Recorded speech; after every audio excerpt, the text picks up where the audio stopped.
ओम नमः शुद्धेभ्यः। ओम नमः शुद्धेभ्यः। ओम नमः शुद्धेभ्यः।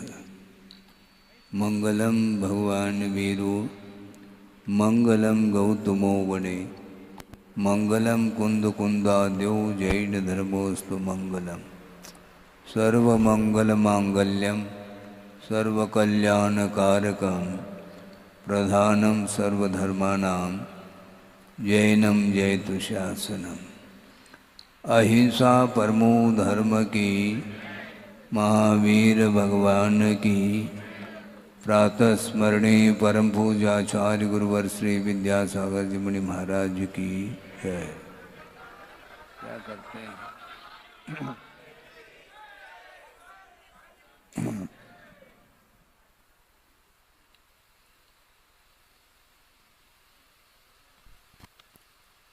जिनेंद्र भगवान की भक्ति की विशेषता को लेकर के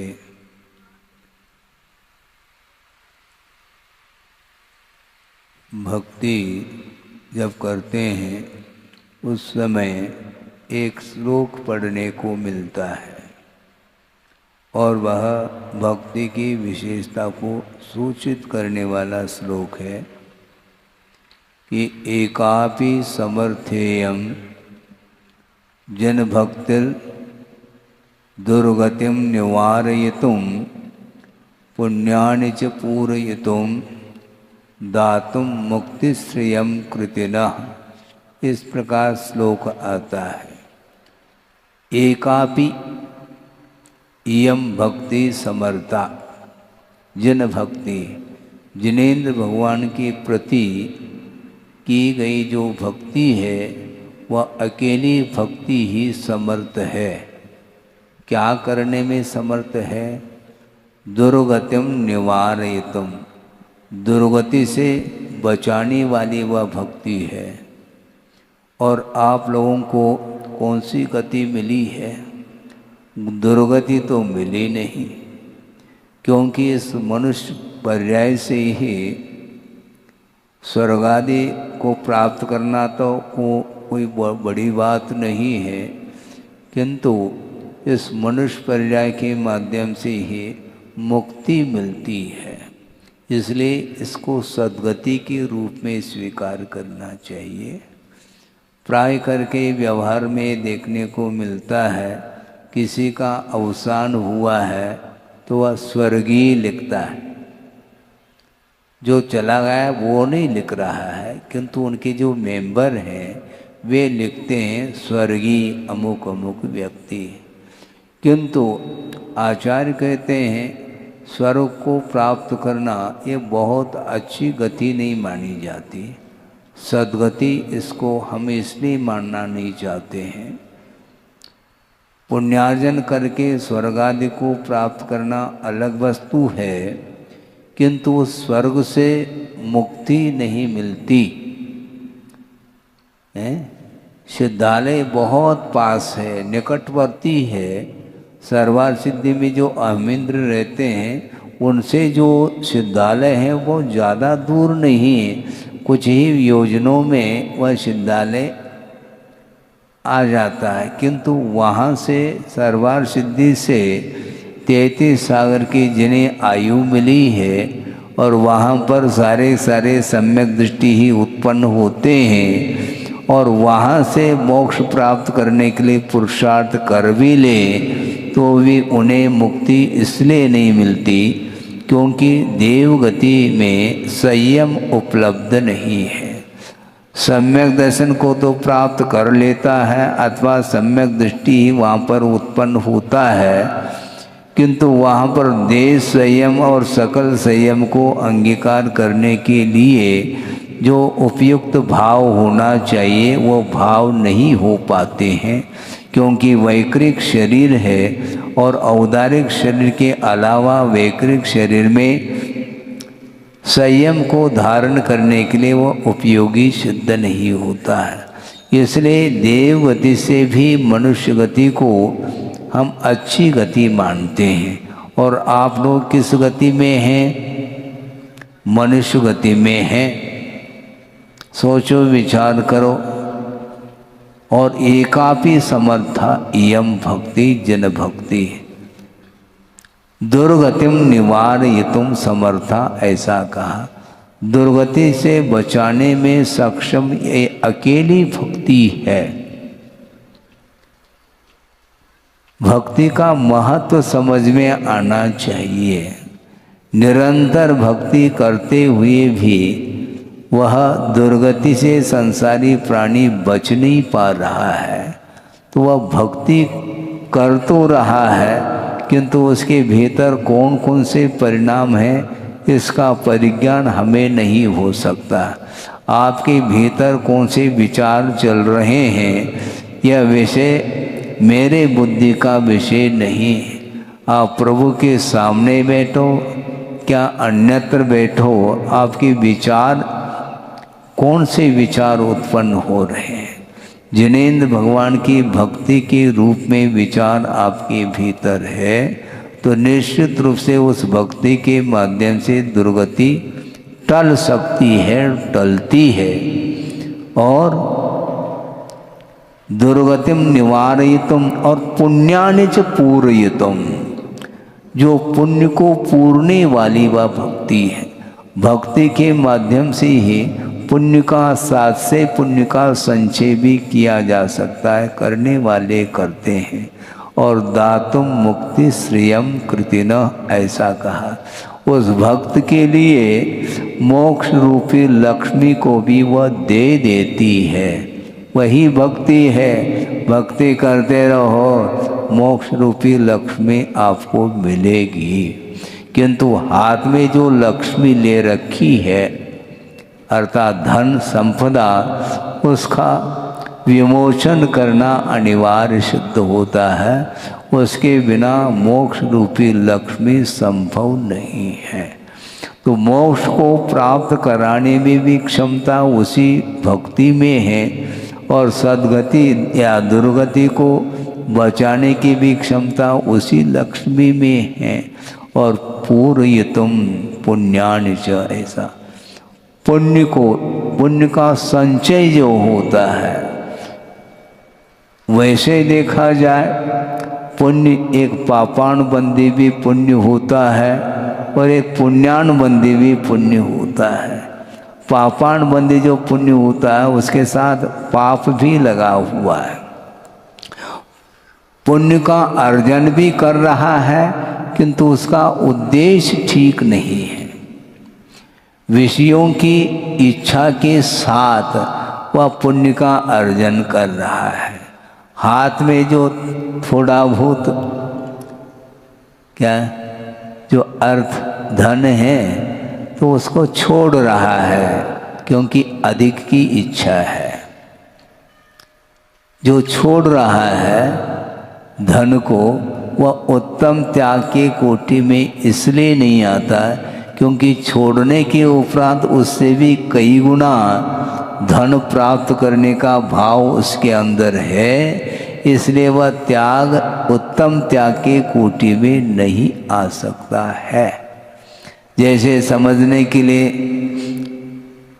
एक व्यक्ति 100 का नोट दे रहा है दान स्वरूप, और एक व्यक्ति 100 का नोट लगा रहा है। लगाना और देना इसमें अंतर मानते के नहीं? समझ में बात आ गई महाराज है। 100 का नोट जो लगाया जा रहा है वह 1 लाख 1 करोड़ की इच्छा के साथ लगाया जा रहा है, वह दान स्वरूप नहीं दिया जा रहा है। इसलिए लगाना और दान स्वरूप देना, इसमें अंतर अपने आप ही सिद्ध हो रहा है। संसारी प्राणी ने दान किया नहीं, लगाया है। पैसे धन का अर्थ का त्याग होना चाहिए। त्याग में और लगाने में बड़ा अंतर है। इसलिए पुण्य का संचय जो होता है वह संपदा के त्याग में होता है। हाथ में लड्डू है वह छोड़ रहा है क्योंकि वह लड्डू कम पड़ रहा है। एक लड्डू से क्या होने वाला है, छोड़ दो इसको, और ऐसा कोई साधन अपना लो जिसके माध्यम से सागरोपम आयु तक वह लड्डू का स्वाद मैं ले सकूं। इस उद्देश्य को लेकर के भी तप करने वाले करते हैं। उसके माध्यम से जो संचित पुण्य है वही पापानुबंधी पुण्य माना जाता है। भोगों की आकांक्षा के साथ जो साधना आदि कर लेता है उसको निदान की कोटि में लिया है।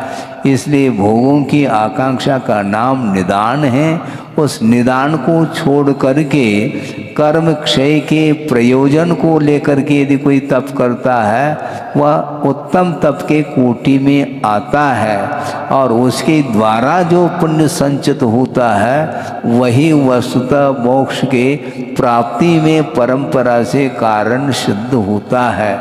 इसलिए अकेली भक्ति, जिनेंद्र भगवान की जो भक्ति की जा रही है उसमें इतना सामर्थ्य है, आपको मोक्ष रूपी लक्ष्मी को भी वह दे देता है।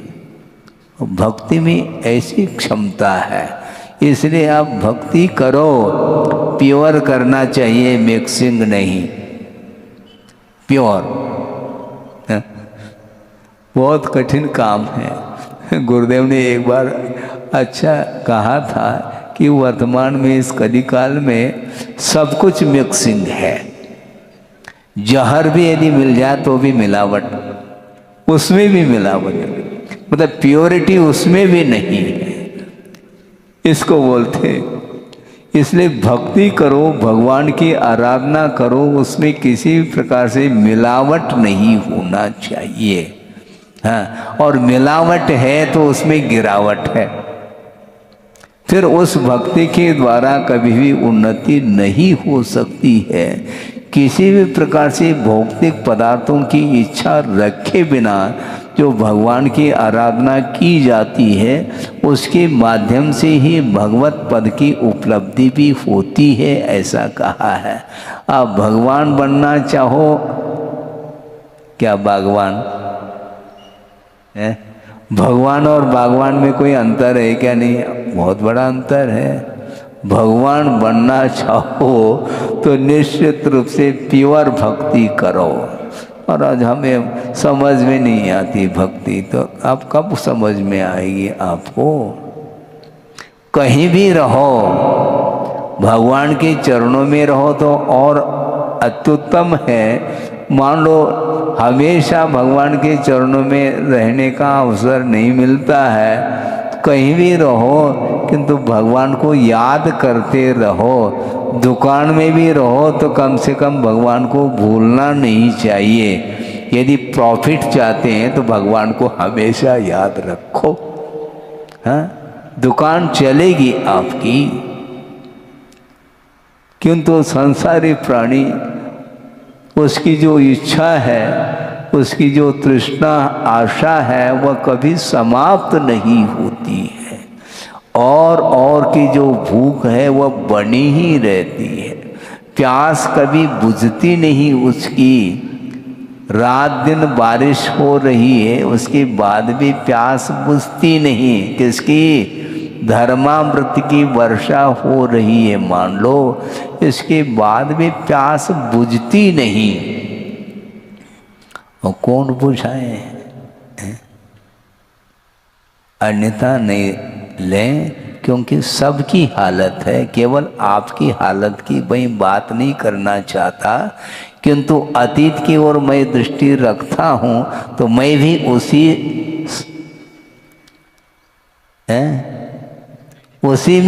श्रेणी में शामिल था। इसीलिए यहाँ पर संसार में परिभ्रमण करता आया है। इसलिए अभी तक जो कुछ भी हुआ वो हुआ गया, वो आने वाला नहीं। किंतु भविष्य को यदि मान लो आप सुधारना चाहते हैं, भविष्य को उज्जवल बनाना चाहते हैं, तो निश्चित रूप से वर्तमान में जो भी आपके पास साधन सामग्री उपलब्ध है परमार्थ संबंधी, उसका सदुपयोग करने का निरंतर प्रयत्न करना चाहिए, ये कहा जा रहा है। कहीं भी रहो, किंतु आपका उपयोग, आपका मन प्रभु के अथवा गुरु के चरणों में रहना चाहिए और उसके आलम्बन से ही आत्मा की उन्नति अथवा उत्थान संभव है। इसलिए भक्ति करो तो ऐसी भक्ति करो कि वह मुक्ति अब देर नहीं लग सकती है। भक्ति में वह शक्ति है, हालांकि वह भक्ति ध्यान का रूप नहीं लेती, किंतु ध्यान के लिए कारण जरूर होती है।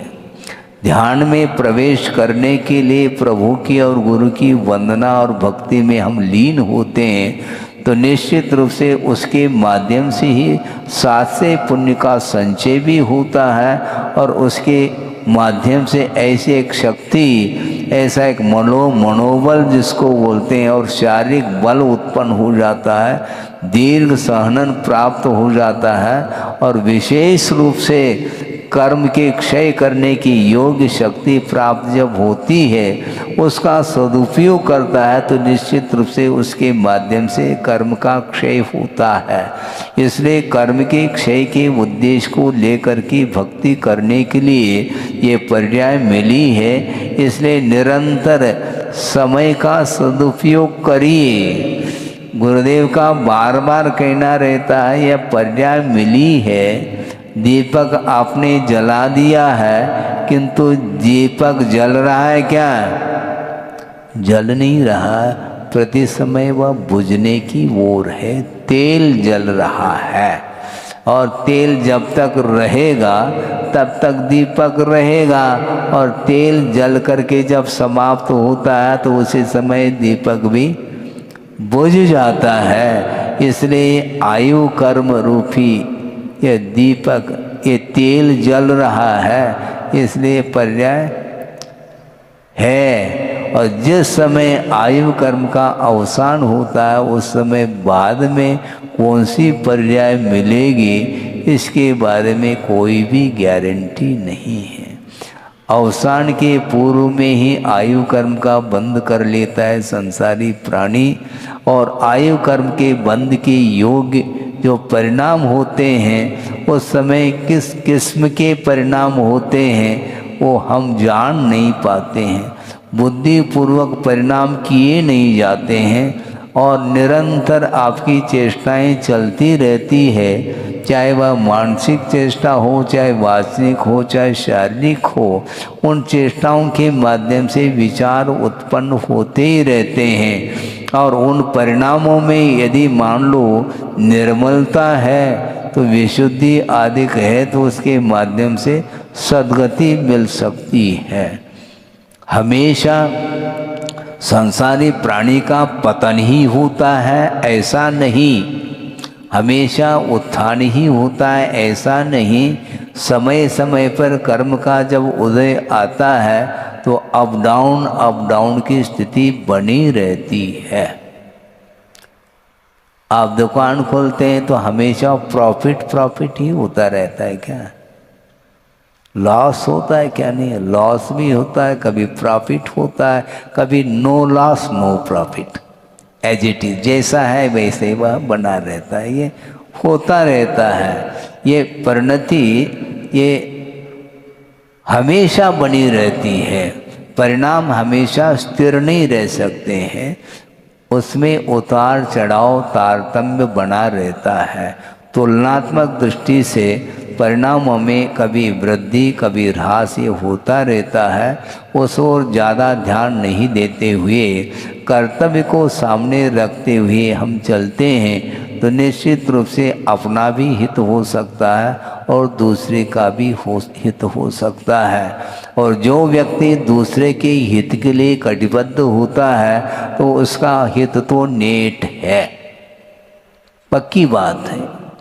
क्योंकि जो व्यक्ति दया का आलम्बन जिस व्यक्ति ने लिया है, करुणा, दया, अहिंसा अथवा अनुकंपा आदि रूप परिणाम जिसके अंदर उत्पन्न हो रहे हैं, उसके माध्यम से वह दूसरे का हित कर रहा होता है और उसके माध्यम से स्वयं का भी हित निश्चित होता है। इसलिए कभी भी यह मन में भाव नहीं लाना चाहिए हम इतना दूसरे के लिए कर रहे हैं, मुझे क्या मिल रहा है? मैं दूसरे के लिए कर रहा हूं, मुझे क्या मिल रहा है? विश्वास तो रखो। दूसरे के ऊपर अनुग्रह करने से अपने आप के ऊपर भी अनुग्रह होता है, ये कहा है आगम में। जैसे दान के क्षेत्र में प्रसंग आता है कि एक सूत्र भी आता है, अनुग्रहार्थम स्वस्याति सर्गो दानम कहा है। अनुग्रह के उद्देश्य को लेकर के वह धन का अतिसर्ग अर्थात त्याग करता है। प्रश्न ये वो उत्पन्न होता है कि दाता पात्र के लिए दान दे रहा है, तो पात्र के ऊपर अनुग्रह हो गया। पात्र के ऊपर क्या अनुग्रह हो गया? उस दान के माध्यम से पात्र के लिए जो दान दिया है उसके माध्यम से पात्र में रत्नत्रय आदि की अभिवृद्धि के लिए वह दान कारण सिद्ध होता है, और स्वयं के लिए पुण्य संचय ऐसा कहा है। आप दान दे दो, पुण्य का संचय करो। सोचो, विचार करो। दान देते समय बहुत पवित्र परिणाम होते हैं, किंतु दान देने का जिस समय भाव आया है, अब वो देगा कब? भाव हुए हैं और उसमें सालों लगा रहा है, मान लो, ऐसा लगाना नहीं चाहिए। कायदे से देखा जाए, भले ही बड़ी राशि आपने घोषित की है, मैं मानता हूँ, एक साथ राशि देने की मान लो क्षमता नहीं है, तो उसको आप रोटी खाते हैं? बोलो, मैं पूछ रहा हूँ तो इसमें रहस्य है, ध्यान रखो। है, रोटी खाते हैं? ग्रास खाते हैं, इसलिए आपने घोषणा करी है रोटी की, ग्रास देते चले जाओ, है, वह किस्तों में डिवाइड होता चला जाएगा, है, आपकी संपदा व राशि। तो इस प्रकार जो है दान की पद्धति होती है। निरंतर दान के भाव होना चाहिए, क्योंकि आप दुकान में जाते हैं और राशि देते हैं, जितनी राशि आप देंगे उतना ही माल मिलेगा, अधिक कहाँ से मिलेगा मुझे बताओ। और दूसरी बात, उधार चाहते हैं आप, उधार नहीं देता, वो बहुत होशियार है, उसने लिख रखा है आज नगद कल उधार, खत्म। वो प्लेट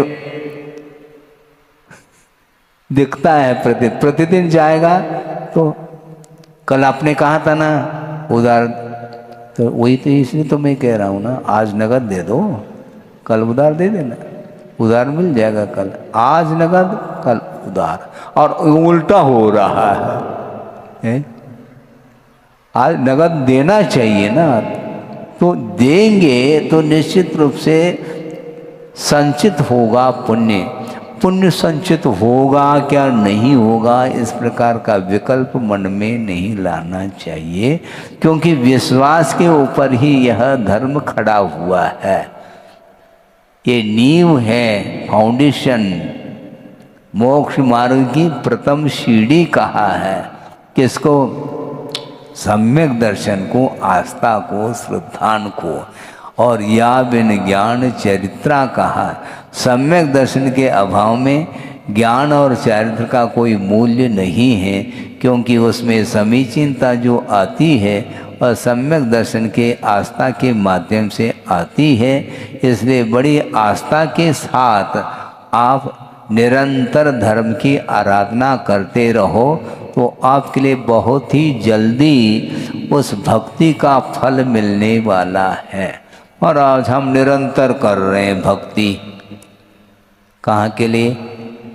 मणिया जी के लिए है? बिल्कुल ठीक है ना, इसमें क्या दिक्कत है? मणिया जी में रहो ना, बढ़िया है। आप कहीं रहो, परिणाम यदि बढ़िया है तो वही मणिया है। हाँ, परिणाम यदि उज्जवल है तो वही मड़िया है, बढ़िया है, घटिया कहीं कुछ है ही नहीं। परिणामों में तो मड़िया है।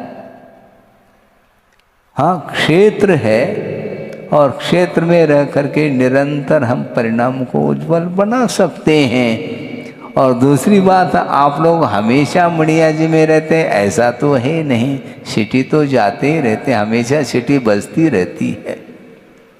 हाँ, 24 घंटा मड़िया जी में रहेंगे क्या? 24 घंटा मड़िया जी में तो भगवान विराजमान है? किंतु अपन क्या करते हैं, कुछ समय के लिए आते हैं फिर चले जाते हैं, परमानेंट कोई रहता नहीं। महाराज यहाँ पर जो घर है वो तो रहेंगे, वो भी ध्यान रखो, घर में रहते हैं, घर में मड़िया जी नहीं, ये ध्यान रखो। मड़िया जी में घर है, घर में मड़िया जी थोड़ी। घर में यदि मड़िया है तो फिर यहाँ आने की क्या आवश्यकता है?